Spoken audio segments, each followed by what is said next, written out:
सोचिए, रात के 2 बजे अगर आपकी माँ फ़ोन करे और आप गुस्से में कह दें, "माँ, सुबह बात करूँगा, सो रहा हूँ।"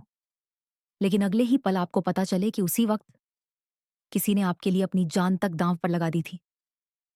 इस कहानी में एक बेटे की नींद तो टूटती है, लेकिन उससे भी ज़्यादा उसका अहंकार टूटता है। और जब उसे अपनी माँ की 26 साल पुरानी कुर्बानी का पता चलता है, तो उसकी दुनिया ही बदल जाती है। दोस्तों, ये सिर्फ कहानी नहीं, एक आईना है, जो हमें दिखाता है कि माता-पिता के पास हमारी आवाज़ से ज़्यादा कीमती कुछ नहीं होता। आइए, शुरू करते हैं आज की यह दिल छू लेने वाली कहानी। रात की आखिरी घंटी। लंबी भावुक कहानी। ठंडी दिसंबर की रात थी। घड़ी में 1:47 सुबह बज रहे थे। पूरे इलाके में सन्नाटा पसरा था। लेकिन उसी सन्नाटे को तोड़ते हुए अर्जुन का फोन जोर जोर से बज उठा। नींद में करवट बदलते हुए उसने तकिए के नीचे से फोन निकाला। स्क्रीन पर नाम चमक रहा था, माँ। अर्जुन चिढ़ गया। ये माँ भी ना, रात बिरात फोन करने की आदत ही नहीं जाती।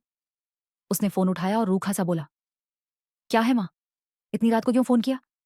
माँ की धीमी कांपती आवाज आई, बेटा, जन्मदिन मुबारक हो। अर्जुन झल्ला गया। अरे माँ, सुबह कर लेती, मैं सो रहा हूं, हर बार ऐसा करती हूँ। माँ कुछ पल चुप रही, फिर धीरे से बोली, बस एक बार आवाज सुननी थी। अर्जुन ने बिना कुछ सोचे फोन काट दिया। कुछ ही मिनट बाद फिर फोन बजा। इस बार पापा का था। अर्जुन ने और गुस्से में उठाया, पापा, क्या है? एक रात चैन से सोने नहीं देते आप लोग? पापा ने भारी आवाज में पूछा। माँ से ऐसे बात की तुमने? अर्जुन बोला, हाँ, रात के 2 बजे फोन करने की क्या जरूरत थी, सुबह कर लेती। कुछ पल की चुप्पी छाई रही। फिर पापा धीमे धीमे बोले, अर्जुन, तुम्हें पता है तुम्हारी माँ आज के दिन इतनी बेचैन क्यों रहती है? अर्जुन ने तंग आकर कहा, क्यों? पापा की आवाज भर्रा गई।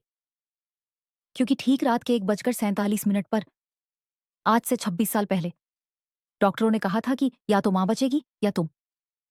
अर्जुन के हाथ कांपने लगे। पापा आगे बोले, तुम्हारी मां ने डॉक्टर से कहा था, अगर एक को ही बचाना है तो मेरा बच्चा बचा देना, मैं चली जाऊंगी। डॉक्टर हैरान थे कि कौन मां ऐसी इच्छा जताती है, लेकिन उनकी आंखों में अजीब सी दृढ़ता थी। 11 घंटे तक ऑपरेशन चला। मां इतनी कमजोर हो गई थी कि एक बूंद खून भी नहीं बचा था। डॉक्टर बाहर आकर बोले, बच्चा बच गया, लेकिन मां को होश आने में समय लगेगा। हम सब टूट गए थे। पर जैसे ही रात के 1:47 पर तुम्हारी पहली रोने की आवाज आई, मां की बंद पड़ी उंगली हिली। डॉक्टरों ने कहा, जिस बच्चे की आवाज सुनकर मरीज उठ जाए, वो मां कोई साधारण नहीं होती। जब मां को होश आया, उनकी पहली लाइन थी, मेरा अर्जुन रोया क्यों था? उसे कुछ हुआ तो नहीं? उस वक्त उनका शरीर आधा काम नहीं करता था।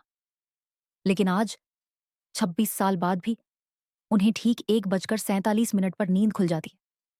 हर साल, हर जन्मदिन पर वो उठकर भगवान को धन्यवाद देती हैं। मेरा बच्चा है, बस यही काफी है। आज उन्होंने तुमसे सिर्फ 2 शब्द कहने को फोन किया था, जन्मदिन मुबारक हो, लेकिन तुमने फोन काट दिया। पापा की आवाज टूट चुकी थी। अर्जुन का दिल रोने लगा।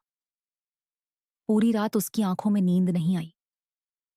सुबह वह भागते भागते घर पहुंचा। मां रसोई में आलू पराठे बना रही थी। चेहरा थका हुआ, पर मुस्कुराहट वहीं पुरानी। अर्जुन उनके पास गया और बिना कुछ बोले उनके पैरों में गिर पड़ा। मां घबरा गई। अरे क्या हुआ मेरे बच्चे? अर्जुन फूट फूट कर रो पड़ा। मां, मैं बहुत बुरा हूं, माफ कर दो। मां ने उसके बालों में हाथ फेरा। अरे पगले, मां अपने बच्चों से कब नाराज होती है? अर्जुन ने हाथ पकड़कर कहा, मां, आपने मेरे लिए अपनी जान दे दी थी। मां मुस्कुरा दी। अरे ये कैसी बात कर रहा है? तुम मेरी सांस हो, तुम्हें लेकर ही तो ये दुनिया है। पापा भी बाहर आ गए। उन्होंने उसकी पीठ थपथपाई। बेटा, तुम्हें शिकायतें करने का हक है, हमें गुस्सा सहने का फर्ज। हमारे पास इतना वक्त नहीं है कि तुम्हारी बातों का बुरा माने। बस तुम खुश रहो, यही काफी है। अर्जुन ने दोनों को कसकर गले लगा लिया। उस दिन पहली बार उसे एहसास हुआ, माँ बाप को आपका पैसा नहीं, आपकी कद्र चाहिए, आपकी आवाज चाहिए, आपका प्यार चाहिए।